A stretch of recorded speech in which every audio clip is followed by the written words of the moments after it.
Olá, queridos, vamos para mais um devocional. Já estamos no 20º dia.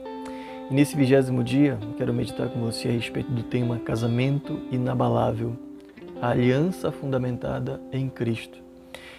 Leia comigo Efésios capítulo 5, verso 31, verso 32, que diz o seguinte: O homem deixará o seu pai e a sua mãe e se unirá à sua mulher, tornando-se os dois uma só carne.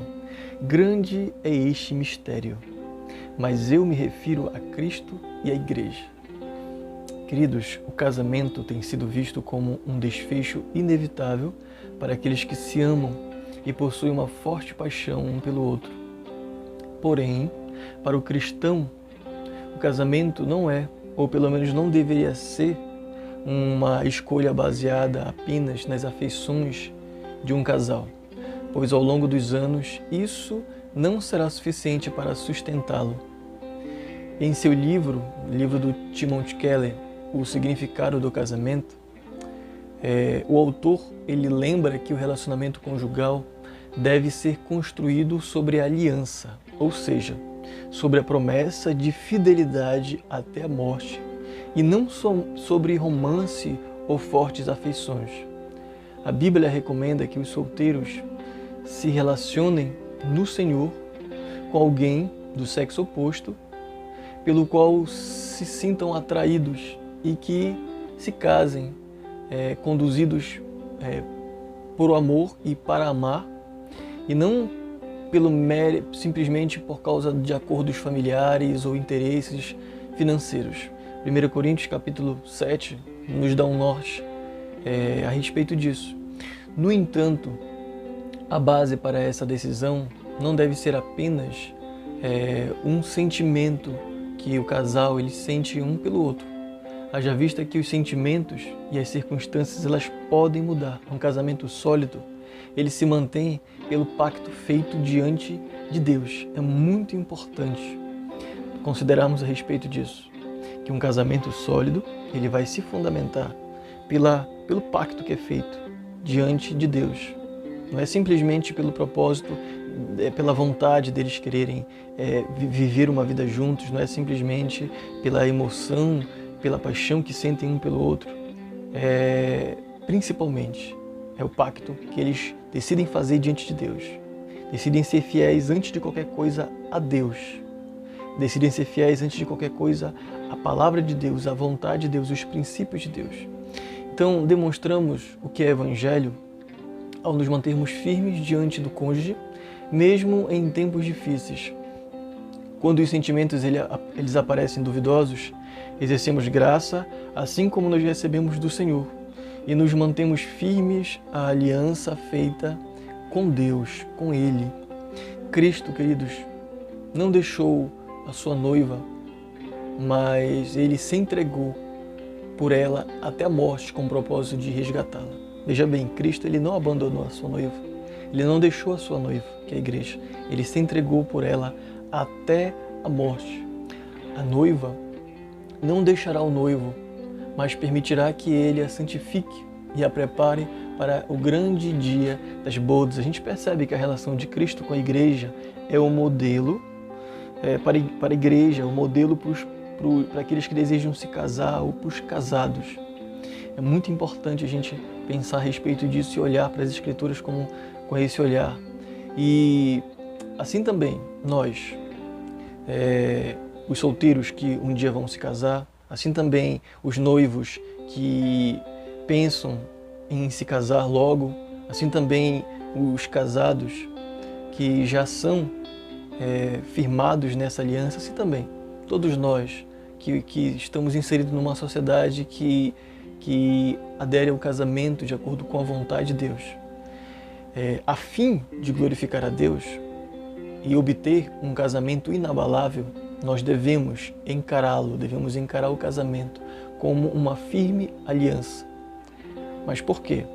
Lá em Efésios, capítulo 5, verso 31, verso 32, e fazendo uma citação lá de Gênesis, diz o seguinte: o homem deixará o seu pai e a sua mãe e se unirá à sua mulher, tornando-se os dois uma só carne. Grande é este mistério, mas eu me refiro a Cristo e a igreja. Então, queridos, nós estamos vivendo num tempo no qual, mencionei um pouquinho sobre isso ontem no devocional e retomo isso um pouquinho mais hoje.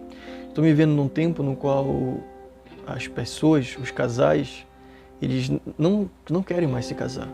Eles não querem mais assumir um compromisso, eles não querem mais fazer uma aliança, eles não querem mais ir diante de um juiz e fazer o compromisso, o voto, diante de Deus, antes de qualquer coisa, e um para o outro, de fidelidade. E às vezes eles não fazem isso por motivos tão chulos, tão bestas, tão superficiais, infelizmente. Como, por exemplo, que eu já ouvi de pessoas dizendo o seguinte: não, nós decidimos não nos casar porque já passou muito tempo. Já estamos juntos há 10 anos, há 20 anos, há 30 anos e decidimos não nos casar. Por que nos casar, já que já estamos juntos? Outras vezes já ouvi também relatos como, por exemplo, eu não tenho certeza se eu quero realmente, já estamos juntos 11 anos, 15 anos, ao mesmo tempo, 20 anos, mas ainda não tenho certeza se é isso mesmo. E também tem pessoas que ainda não se casaram por conta de auxílios do governo, como Bolsa Família, como auxílio moradia também, esse tipo de auxílio. Já ouvi de pessoas dizendo: olha, nós não vamos nos casar, ou nós não queremos nos casar porque senão vamos perder auxílios do governo. Queridos, olha só que tipo de argumento.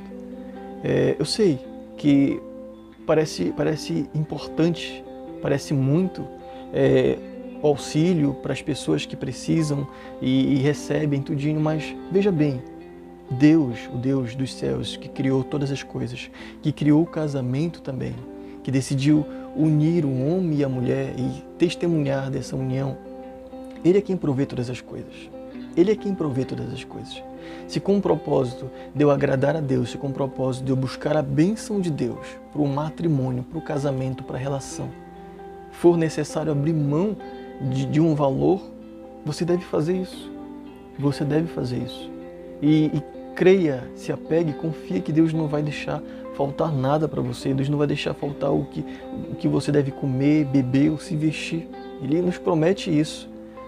Nos promete isso lá em Mateus capítulo 6, verso 33. Buscai em primeiro lugar o reino dos céus e a sua justiça, e todas estas coisas vos serão acrescentadas. Então, é importante que hoje os pais passem esse ensinamento para as crianças, para os filhos, para os jovens, para os noivos, para aqueles que pensam em casamento, para aqueles que já estão nas portas do casamento, que é importante esse compromisso. Eu sei que também existem situações como, por exemplo, de pessoas que uma das pessoas quer se casar, mas a outra não quer se casar. Então, nesse caso, a gente compreende. Nesse caso, o que resta para essa pessoa que quer oficializar o relacionamento, quer ser abençoada e quer a bênção de Deus, quer fazer tudo certinho, de acordo com a vontade de Deus, de acordo com o propósito de Deus, o que resta é simplesmente ela orar por essa aqui que não quer.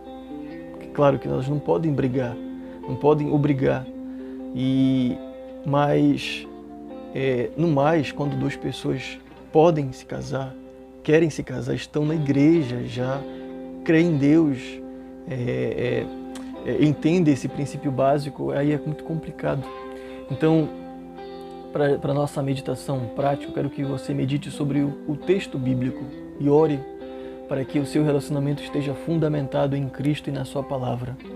Para que o seu relacionamento não seja um relacionamento de acordo com o mundo, que simplesmente só se junta, que simplesmente só busca um documento no cartório ou um documento para mostrar uma união estável, mas que você realmente busque a aprovação de Deus, que você realmente fundamente o seu casamento, o seu relacionamento em Cristo e na sua palavra.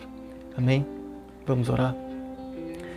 Pai, muito obrigado por mais um dia, por mais uma oportunidade de estarmos diante de Ti, orando, buscando pela nossa família, orientando também, pegando orientação de acordo com a Tua palavra. Nós oramos, Pai, por todos os casais. Mais uma vez nós entregamos a vida de cada casal, aqueles que estão estáveis, aqueles que estão instáveis, aqueles que já estão vivendo plenamente um casamento de acordo com a Tua vontade, que realmente casaram, que realmente buscaram a bênção do Senhor, e aqueles que ainda não estão também. Nós oramos para que o Senhor trabalhe em seus corações, para que o Senhor os convença a buscarem a bênção do Senhor, a buscar andar de acordo com o teu padrão, Senhor, com a tua vontade, com os teus princípios, de acordo com a palavra de Deus, e fundamentar os seus casamentos, os seus relacionamentos no Senhor. Oramos também pelos jovens, oramos também pelos aqueles que vão entrar nesse mundo, nesse universo do casamento, de relacionamento, que eles possam viver de acordo com a tua vontade, que possam começar um relacionamento de acordo com a tua vontade. Ó Pai, essa é a nossa oração e o nosso clamor. Oramos em nome de Jesus. Amém e amém. Que o Senhor, queridos, nos abençoe.